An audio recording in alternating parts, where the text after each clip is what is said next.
그리고 네 번째로 또 성경을 해석할 때 중요한 원칙 중에 하나가요. 이것도 알고 계시면 좋습니다. 성경 해석의 원칙을 상세하게 말씀드리면 31가지로 말씀드릴 수 있는데 골라먹는 재미가 있겠죠. 그런데 그렇게까지 말씀드리면 안 될 것 같고 7가지만 제가 좀 말씀드릴게요. 네 번째는 시간상 공백이 있다. 시간상 공백의 원칙입니다. 이것도 알아두시면 좋습니다. 우리가 구약성경, 특별히 예언서를 읽다 보면 헷갈릴 수 있는데 사실 어렵지 않습니다. 이걸 좀 알아두세요. 이게 선지자가 하나님 말씀을 대언하는데요. 첫 번째는 그 당시의 사람들의 죄를 먼저 지적합니다. 너희가 이런 죄를 지었기 때문에 하나님께서 심판하실 것이다. 이것을 먼저 이제 지적합니다. 더 나아가서 너희는 이렇게 범죄해서 심판을 받을 것이지만 머지않아 그리스도께서 초림하실 것이다. 그래서 예수님의 초림에 대해서 먼저 언급을 하고요. 더 나아가서는 예수님이 재림하실 것이다. 그리고 이제 유대인들은 지금 너희들은 죄를 지어 심판을 받지만 하나님이 초림하시고 예수님이 초림하시고 재림하셔서 이스라엘 중심으로 한 나라가 이루어지고 이스라엘은 축복 속에 들어간다. 항상 구약의 예언서들은 이런 식으로 기록되어 있습니다. 그래서 그날에 이렇게 나오면 그날이 유대인들이 심판받는 날을 가리키기도 하고 다른 구절에서는 예수님이 초림하시는 날을 의미하기도 하고 또 다른 구절에서는 재림의 때를 언급하기도 하는 겁니다. 그래서 이걸 잘 구분해 보면 구약의 예언서를 읽는 것이 그렇게 헷갈리지 않습니다. 이 말씀이 그 당대의 심판에 대한 말씀이구나, 초림에 대한 구절이구나, 재림에 대한 구절이구나, 이것만 명확하게 구별하면 크게 헷갈리지 않고요. 근데 문제는 선지자들은요 이렇게 바라봤다는 겁니다. 멀리서 그리스도의 초림과 재림을 바라보니까 두 봉우리만 보이잖아요. 그러니까 초림과 재림이 붙어있는 것처럼 묘사가 되어 있습니다. 사실 초림과 재림 사이에 교회시대라는 이 거대한 골짜기는 구약성경에 생략되어 있는 겁니다. 이게 교회시대가 있잖아요. 구약의 선지자들은 교회시대를 보지 못했습니다. 그래서 구약의 그 예언서를 읽어보면 그리스도의 초림과 재림이 딱 붙어 있잖아요. 그러니까 유대인들이 오해할 수밖에 없었던 겁니다. 초림하신 예수님이 당장 이 세상을 정복하실 거라고 오해했던 겁니다. 교회 시대의 거대한 간격을 보지 못했던 겁니다.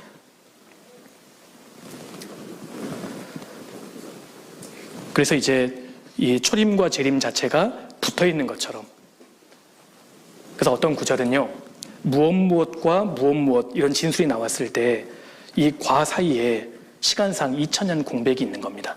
한번 찾아보실까요? 이사야 61장입니다. 이사야 61장 1절입니다. 중요한 말씀이니까요 알아두시면 좋겠습니다. 1절, 주 여호와의 신이 내게 임하셨으니 이는 여호와께서 내게 기름을 부으사 가난한 자에게 아름다운 소식을 전하게 하려 하심이라. 나를 보내사 마음이 상한 자를 고치며 포로된 자에게 자유를, 갇힌 자에게 노임을 전파하며 여호와의 은혜의 해와 우리 하나님의 신혼의 날을 전파하여 모든 슬픈 자를 위로하되. 2절에 보시면요 여호와의 은혜의 해는 그리스도의 초림입니다. 그런데 우리 하나님의 신혼의 날, 이건 재림이잖아요.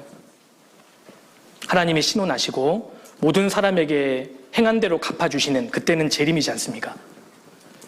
근데 이 구절을 우리 주님께서 누가복음 4장에서 언급하시면서 이렇게 받으셨습니다. 누가복음 4장 넘겨보겠습니다. 17절부터 읽겠습니다. 선지자 이사야의 글을 드리거늘 책을 펴서 이렇게 기록한 데를 찾으시니, 이사야 61장입니다. 곧 주의 성령이 내게 임하셨으니 이는 가난한 자에게 복음을 전하게 하시려고 내게 기름을 부으시고 나를 보내사 포로된 자에게 자유를, 눈먼 자에게 다시 보게 함을 전파하며 눌린 자를 자유케 하고. 19절 같이 읽겠습니다. 주의 은혜의 해를 전파하게 하려 하심이라 하였더라. 20절에요 책을 덮어. 예수님께서 이사야 61장 1절과 2절 말씀을 인용하셨는데 생략하신 구절이 있죠. 여호와의 은혜의 해와 우리 하나님의 신혼의 날을 전파하여, 이렇게 되어 있는데요 신혼의 날은 주님이 읽지 않으셨습니다. 의도적으로. 그리고 책을 덮으셨던 겁니다.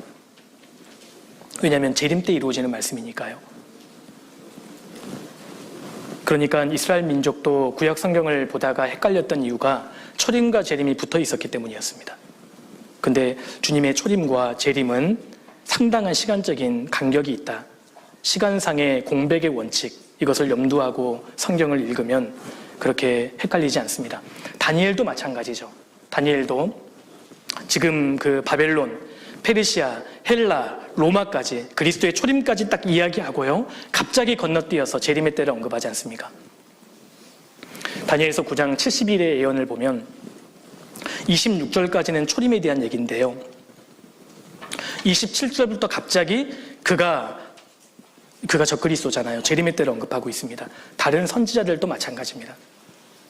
그래서 특별히 구약의 예언서들을 공부할 때 시간상의 공백이 있다.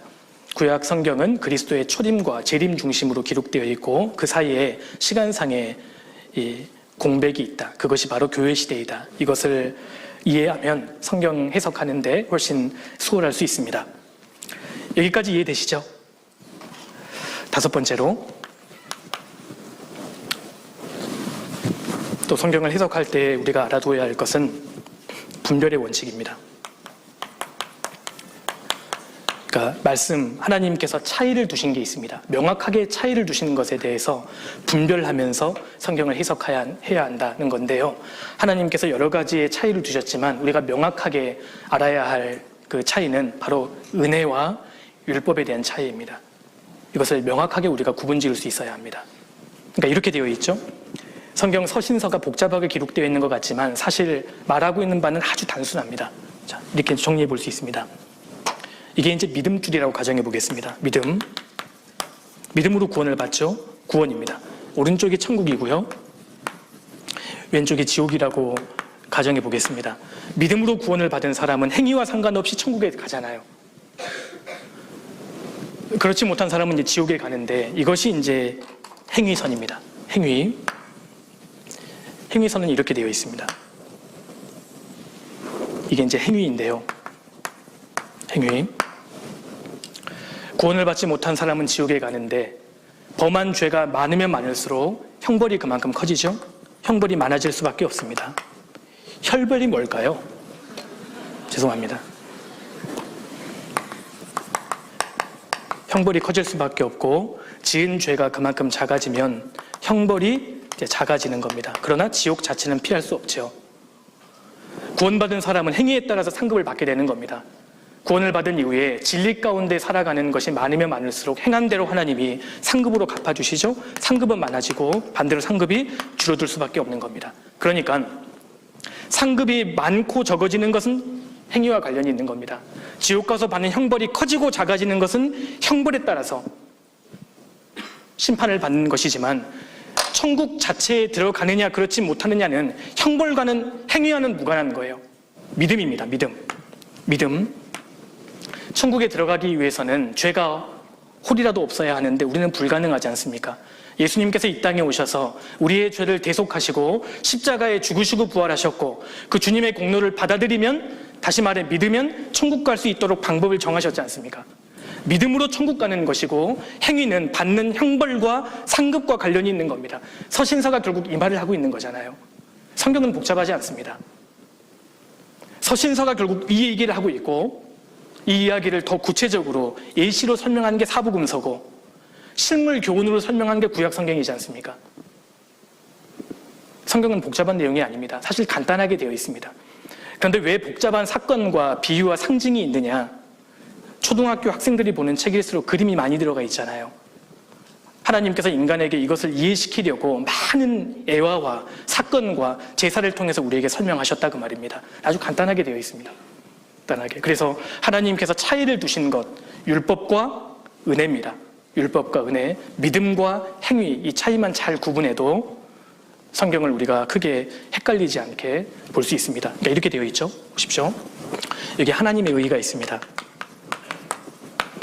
하나님의 의, 공로입니다. 이게 사람의 의의가 있죠. 사람의 의, 사람의 공로입니다. 누가복음 23장에 나오는 예수님 오른편에 달렸던 강도 같은 경우는요, 강도는 하나님의 의는 있었잖아요. 복음을 받아들였지 않습니까? 근데 자기 의는, 사람의 의는 없었습니다. 이 사람 어디 갔습니까? 천국 갔습니다. 천국. 근데 반대로 예수님 당시에 바리새인과 같은 이 서기관과 같은 종교인들은 하나님의 의는 없었잖아요. 근데 자기가 쌓은 자기 의는 많았습니다. 이 사람 어디 갔죠? 지옥 갔습니다. 지옥. 그런데 다윗과 같은 사람, 신약 성경의 바울과 같은 사람은 하나님의 의도 있고 자기의 사람의 의도 있던 사람입니다. 이 사람들은 천국 갈 뿐만 아니라 받는 상급도 있지 않습니까? 다시 말해서 하나님의 의는 구원과 관련된 것이고 사람의 의, 자기 의는 상급과 관련된 겁니다. 그래서 이 믿음과 행위, 은혜와 율법, 이 차이만 우리가 잘 구분해도 성경을 바르게 해석할 수 있다. 이걸 우리가 잘 좀 분별해야 합니다. 이것이 분별의 원칙이다. 그러니까요, 구원을 받지 않는 사람이 성경을 연구하면 더 엉뚱하게 나아갈 수 있는 겁니다. 일단 사람이 먼저 거듭나야 되거든요. 구원을 받아야 성경을 아주 건전하게, 안전하게 해석할 수 있는 겁니다. 구원을 받지 않는 사람이 성경을 연구하면 연구할수록 더 사람들을 멸망으로 이끌 수 있다. 이걸 우리가 주의해야 합니다. 자, 여섯 번째로 또 이게 있습니다. 여섯 번째로 성경을 연구할 때 또 필요한 원칙 중에 하나가요, 최초 언급의 원칙이 있습니다. 최초 언급의 원칙. 이게 무슨 말이냐면요, 사실 어려운 얘기가 아닙니다. 어떤 성경의 단어나 표현이 사용되었을 때 그 의미를 명확하게 알기 위해서는 그 표현이나 단어가 성경에 최초에 어떻게 쓰였는가, 이것을 보면 그 의미를 명확하게 알 수 있다는 겁니다. 예를 들어서요, 로마서 6장을 읽다 보면 죄가 너희를 주관치 못하리니 이는 너희가 법 아래 있지 아니하고 은혜 아래 있음이라, 이런 말씀이 나오지 않습니까? 주관이라는 단어가 나옵니다. 성경에서 주관이라는 단어가 정확하게 어떠한 의미일까, 이걸 알기 위해서는 주관이라는 단어가 어디에서 가장 처음에 쓰였는가, 이걸 찾아보면 된다는 겁니다. 창세기 1장에 하나님이 천지를 창조하실 때 해로 낮을 주관하게 하시고 달로 밤을 주관하게 하시고, 이 구절이 나오잖아요. 그러니까 주관이라는 이 의미는 왕노릇한다, 이런 의미인 겁니다. 태양이 모든 것을 왕노릇하는 것처럼 구원을 받은 사람은 죄가 너희를 주관하지 못한다, 주인 노릇하지 못한다, 그 말씀을 하고 있는 겁니다. 이것이 이제 최초 언급의 원칙입니다. 성경에서 이제 거룩이라는 단어가 사용될 때에는 거룩이라는 게 어떠한 의미일까? 하나님께서 말씀하시는, 생각하시는 거룩은 창세기 2장 3절에 하나님께서 6일째 모든 것을 창조하시고 7째 날을 거룩하게 구별하시잖아요. 그리고 안식하셨습니다. 그러니까 성경에서 말하는 이 거룩의 개념은 구별, 분리의 개념이구나, 이걸 이제 좀 알 수 있는 겁니다. 이것이 이제 이 최초 언급의 원칙이다. 사랑이라는 단어가 최초로 쓰인 적이 창세기 22장, 아브라함이 이삭을 바칠 때 사용되고 있습니다. 최초로 내 사랑하는 독자 이삭이라고 말씀하셨잖아요. 그러니까 성경에서 말하는 사랑은 아버지가 아들을 사랑하는 그 사랑과 아주 유사합니다. 하나님의 그 사랑은 어머니의 사랑처럼 깊을지라도 사실 자녀들을 다루어 가시는 방식 자체가 아버지 사랑과 유사하다는 겁니다. 그래서 최초로 성경이 사용되는 그 표현을 찾아보면 그 단어나 표현의 의미를 명확하게 알 수 있다. 이것이 이제 최초 언급의 그 원칙입니다. 어렵지 않죠? 마귀가 최초로 등장하는 장이 몇 장인 줄 아십니까? 마귀가 어떤 놈일까? 이걸 알아보기 위해서는 마귀가 최초로 등장하는 창세기 3장을 보면 되죠. 모든 짐승 중에 뱀이 가장 간교하더라. 마귀의 첫 번째 특징입니다. 간교하다. 그래서 마귀는 간교한 놈이구나. 히브리어로 아룸인데요, 아주 영리하다, 비상하다, 이런 뜻입니다. 그래서 마귀가 아주 비상한 놈이구나, 간교하구나, 이걸 알 수 있고, 그리고 창세기 3장에서 마귀가 계속 거짓말하잖아요. 그러니까 마귀의 대표적인 특징은 간교하고 거짓말장이라는 겁니다. 거짓말쟁이. 그래서 요한복음 8장에 예수님께서도 사탄을 가리켜서 거짓의 아비다, 이렇게 말씀하셨지 않습니까? 이것이 이제 그 성경 최초 언급의 원칙이다. 이것도 우리가 좀 알고 계시면 좋고요. 그리고 이제 7번째, 마지막입니다. 드디어 마지막으로 또 우리가 좀 알아두어야 할 성경 해석의 원칙이요, 점진적 계시의 원칙입니다. 점진적 계시의 원칙, 이것도 좀 아시면 좋습니다. 이게 무슨 얘기냐면요, 하나님께서 처음부터 모든 것을 그대로 다 계시하시는 것이 아니라 성경을 통해서 점진적으로 점차 명확하게 계시해 가셨다. 성경을 보면 우리가 이걸 알 수 있습니다. 예수님의 그 초림에 대한 언급도 하나님께서 먼저 착 하고 계시해 주신 게 아니잖아요. 창세기 3장에서는 여자의 후손으로 오실 것이다. 창세기 12장 넘어가서는 아브라함 후손으로 오실 것이다. 이삭의 자손으로 오실 것이다. 야곱 후손으로 오실 것이다. 유다 지파로 오실 것이다. 베들레헴에서 태어나실 것이다. 이새의 집에서 오실 것이다. 다윗의 가게에서 오실 것이다. 그리고 예수님 탄생하시기 전에 세례 요한을 먼저 보내주실 것이다. 은산십에 팔릴 것이다. 보다 더 구체적으로 점진적으로 계시하셨다는 겁니다. 이것이 점진적 계시의 원칙이다. 이걸 좀 알아두시면 좋습니다. 삼위일체에 대해서도 마찬가지입니다. 창세기 1장에는 하나님에 대해서 엘로힘이라는 복수 명사로 삼위일체를 암시하셨지만 신약 성경에 들어와서는 명확하게 삼위일체를 선언하셨잖아요. 점진적으로 계시하신 겁니다. 점진적으로. 음부라는 단어가 나오죠. 구약 성경의 음부는 죽음 건너편의 세계를 완전히 통칭합니다. 히브리어로 스올입니다. 그래서 구약 성경에 나오는 음부라는 단어는 낙원을 의미하기도 하고 말 그대로 음부, 또 지옥을 의미하기도 합니다. 죽음 건너편의 세계를 통칭하지만 신약 성경에 들어와서는 주님이 그것을 명확하게 구분하셨죠. 구원을 받은 사람의 영혼이 가는 곳은 파라다이스, 낙원이라고 명확하게 구분하셨고, 구원받지 않는 사람들이 영혼만 가 있는 곳은 하데스, 그리고 이제 몸과 영혼이 함께 합쳐져서 가는 영원한 지옥을 게헨나, 명확하게 계시하신 겁니다. 그래서 처음에는 암시하셨고 통칭하셨지만 점진적으로 계시하셨다. 이것을 우리가 좀 이해할 필요가 있습니다. 왜 이게 중요하냐면요, 우리가 성경을 해석할 때 그렇다면 무엇을 근거로 성경을 바라봐야 할까요? 서신서입니다. 하나님이 점진적으로 명확하게 진리를 계시하셨기 때문에 가장 명백하게 드러난, 이 교리가 드러난 곳이 서신서인 겁니다. 일종의 해설서입니다. 그래서 우리가 로마서부터요, 유다서까지는 아주 친숙하게 바르게 익혀야 합니다. 그래서 서신서의 눈으로 사복음서를 바라보고 서신서의 눈으로 구약 성경을 바라보면 안전하게, 건전하게 성경을 해석할 수가 있는 겁니다. 처음부터 사복음서를 연구하려고 하면 어려울 수 있습니다. 왜냐하면 예수님의 말씀은 구원받기 전의 시점과 구원받을 때 시점, 구원받은 이후의 결과를 일반적인 원리로 설명하셨기 때문에 처음에 우리가 헷갈릴 수 있습니다. 그런데 서신서는 명확하게 그 시점을 구분하셨고 예수님은 그 모든 것을 통칭해서 일반적인 원리를 설명하신 거고요. 그걸 명확하게 더 계시한 것이 서신서이기 때문에 서신서의 눈으로 사복음서를 바라봐야 한다. 그래서 서신서가 이제 점진적인 계시에 의해서 명확하게 구체화되어 있기 때문에 우리가 먼저는 서신서에 익숙해질 필요가 있고요. 서신서에 익숙해지면 그 다음에 사복음서를 연구하고 그 다음에 구약 성경을 연구하고 마지막에 요한계시록 순으로 연구하면 명확하게 안전하게 해석할 수 있을 거라고 생각합니다. 여호와의 증인들이 실수하는 이유가 명백한 말씀들, 이 서신서의 말씀들을 쌍그리 무시하고 시편이나 전도서에 대해서 명확하지 않은 말씀들을 교리화합니다. 명확하지 않은 말씀들을 기준으로 명백한 말씀들을 다 부수는 쪽으로 가니까요, 이단이 나오는 겁니다.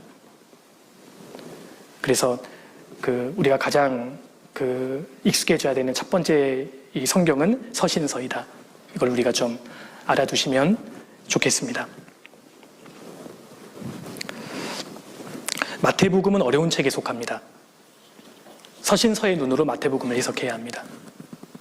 로마서만 열심히 연구해서 이단적인 교리가 나오기 어렵습니다. 왜냐하면 로마서는 아주 명백하게, 명료하게 되어 있기 때문에요. 로마서를 근거로 이단 교리를 만들기 어렵습니다. 근데 마태복음을 근거로 이단 교리들이 나오잖아요. 그러니까 우리가 그 서신서에 먼저 연구하고 그 눈으로 사복음서와 구약 성경을 바라봐야 합니다. 그렇게 했을 때 성경을 잘 이해할 수 있는 기틀이 마련되는 겁니다. 그리고 이제 성경을 연구할 때 이제 우리가 이런 표현이 맞는지 모르겠습니다만 맨 땅에 헤딩하려고 하면 좀 어렵죠. 처음에 아프기도 하고요. 그래서 성경 전체를 잘 정리해 놓은 책들이 있습니다. 물론 우리가 성경 자체를 먼저 연구해야 되고 다른 책에 의존하는 것은 합당하지 않지만 성경을 연구할 때에는 성경 이 전체를 잘 정리해 놓은 책들의 도움을 받으면 좋습니다. 이 기독교의 중요한 교리들을 잘 정리해 놓은 책들, 그리고 성경을 우리가 해석하고 연구하는 데 잘 도움이 되는 그런 책들을 우리가 참고하면 좋습니다. 그 책들 중에 어떤 책이 가장 좋은 책들일까요? 우리 교회에서 나오는 책들. 제가 책발로 나오는 거 아닙니다. 그런데 우리 교회에서 나오는 이 출간된 책이 정말 좋은 책입니다. 하나님과의 평화, 우리 성경 강연 시리즈를 잘 구분해 놓은 성경 강연 시리즈, 이런 책들을 비롯해서요, 정말 어려운 책이죠. 마태복음 강해, 그리고 요한계시록 강해, 요한복음 강해, 로마서 강해, 그리고 창세기 강해, 중요한 성경의 강해 책들이 이미 출간되어 있습니다. 책을 많이 읽는 것 중요하지 않습니다. 책을 적게 읽더라도 그 책이 정말 내 것이 될 수 있도록 곱씹는 것이 중요합니다. 대충 읽어야 할 책이 있고요, 읽지 말아야 하는 책이 있습니다. 그런데 어떤 책들은 정말 꼼꼼하게 정독해서 이게 정말 내 뼈와 살이 될 수 있도록 완전히 익혀야 되는 책이 있는 겁니다. 우리 교회에서 출간한 책자들이 그런 책에 속합니다. 중요한 내용이 정리되어 있는 책들은 완전히 익혀서요, 진짜 내 것이 될 수 있도록 처음부터 끝까지 완전히 세밀하게 읽고 이걸 자기 것으로 만들어야 되는 겁니다. 필수적으로 읽어야 하는 책들이 있는 겁니다. 그래서 모든 해답은 성경에 있다, 대답할 것을 예비하되, 이런 책자들은 정말 우리가 완전히 숙지해서요, 마음속에 익혀야 합니다. 공부하셔야 합니다. 형제 자매님들 기억하셔야 합니다. 신앙의 성장은 읽을 때 가능해요. 신앙의 성장은 읽을 때, 독서를 통해 가능한 겁니다. 화면으로 볼 때 가능한 게 아닙니다. 그래서 지루하지만, 힘들지만 글을 읽어야 합니다.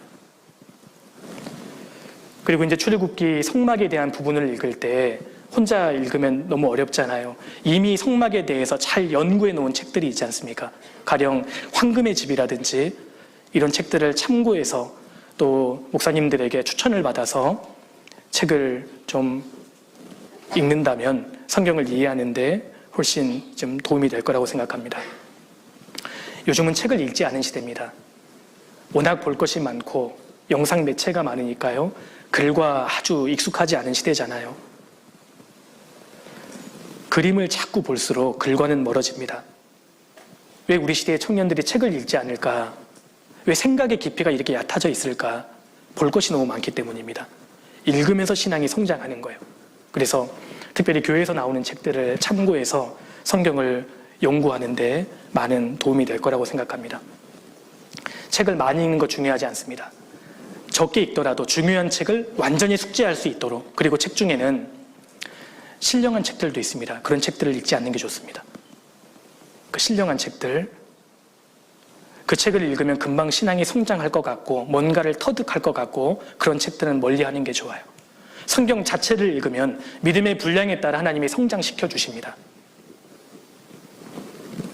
그래서 성경 자체를 잘 이해할 수 있는 그런 책들이 좋은 책이다. 그래서 우리 교회에서 나오는 책자들을 우리가 열심히 읽고 공부해야 합니다. 성경을 연구하는데, 해석하는데 아주 중요한 원칙들 7가지만 위주로 말씀을 드렸습니다. 이 7가지의 해석의 원칙만 우리가 잘 숙지해도 성경을 우리가 읽고 해석하는 데에는 크게 어려움은 없을 거라고 생각합니다.